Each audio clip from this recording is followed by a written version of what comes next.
Scott Collin, editor-in-chief of the Cannata Report. It's time for Fridays with Frank.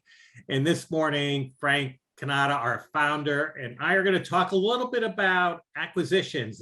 Frank, how are you doing this morning? Oh, I'm fine. And I don't want our audience to think I got dressed up for you because I didn't. I've been invited to speak to a group of students at Seton Hall this afternoon, and I'm looking forward to it. So I had to get dressed for them. But at any rate, I just wanted you to know that. Okay, Frank, so you've been around for a while. You've seen a lot of acquisitions. You've seen the emergence and dominance, at least for a period of time, of the Dankas and the Alpha Standards, which became Icon. And now we've got the mega dealers and the private equity. How do you view acquisitions going forward? Are there any parallels between what's going on now, what happened in the past? What's your take? Acquisitions continue to proceed on a pretty set path.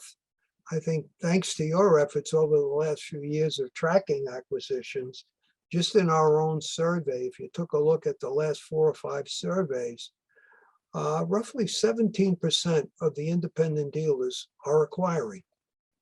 That's pretty much the number that comes up. Something like 60 acquiring 60 other dealers in the course of a year. Now that's just them.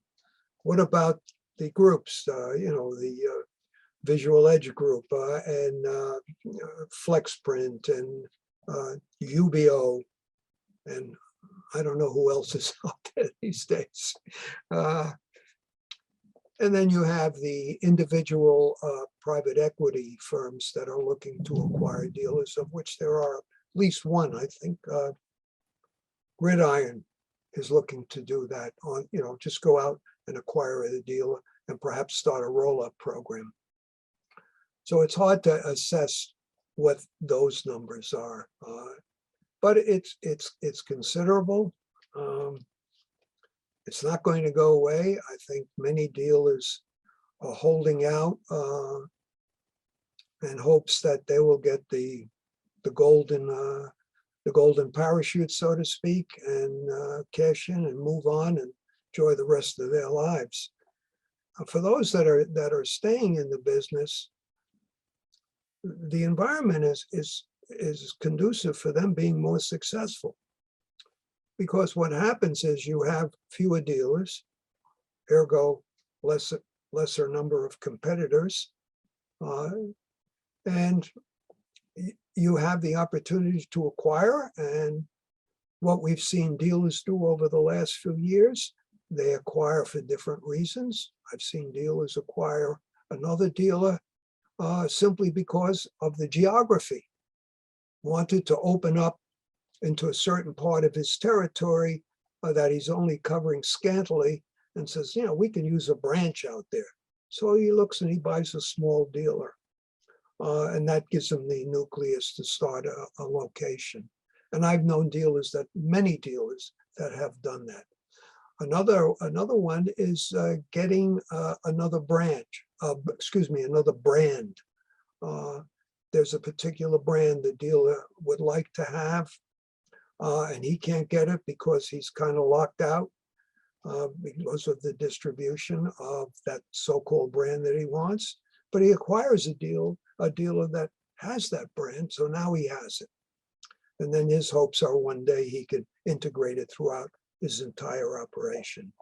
So there's the various meetings, and there are dealers for no other reason than to increase their MIF, ergo increase their clicks, compensating for what the downturn is in clicks and in the usage of A3 to going to A4.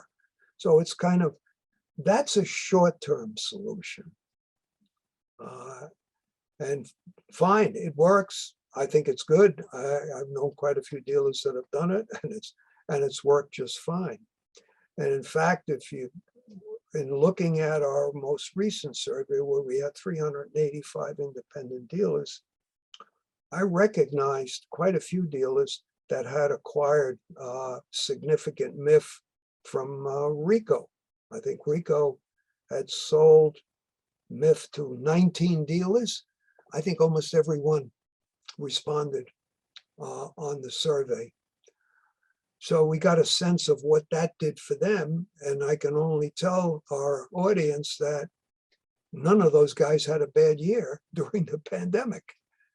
I mean, when I say not a bad year, they were pretty much where they have been. So for whatever the downturn was, it was compensated for that MIF. So that's working. So is that a strategy that dealers should be cognizant of? If they're not utilizing it, to consider utilizing it? Yes, depending on what their exit strategy is. Now, the thing that troubles me most about the acquisitions are the roll-ups. Now, I think fortunately, UBO, FlexPrint, those guys are, and Visual Edge, they all have backgrounds very strongly into the dealer environment. They know how a dealer operation should be run to gain maximum benefit from it. I get saddened when I see certain players come into this market and buy a dealer and just, it's not good. And now they've gone one step further and acquired a manufacturer. And I can see by how that manufacturing is operating today versus before they sold, it's a different company. In my opinion, it's not as good as it once was. Does that mean that they're not delivering on their products and their services? No, not at all. I just think they're doing things that all private equity firms do. They cut as much expense as possible, which, you know, fine, you want to make a profit, but when you get to the point when cutting those expenses starts hurting what your capabilities are, that's a real downturn.